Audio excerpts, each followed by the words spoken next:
давление көйіп кетсе, давление үйге азайтып беретін 2,5 қылып, 2,5-нан асырмайтын давление регулятор.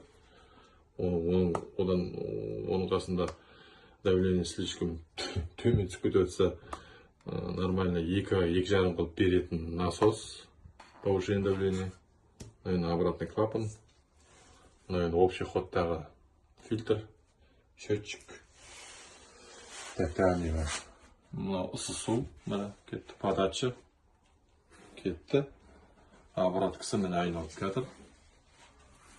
Насоспен келеді, бойлаға келеді, косвенный нагрев. Отопление обраткасы, спиралға подача, металлок.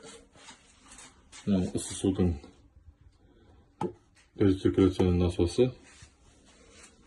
Ашқан кезде қолдануға тез су кіреді, ысыттыру үшін. Көп ұзақ уақыт бойы күтіп тұрмас үшін сол үшін қойылады.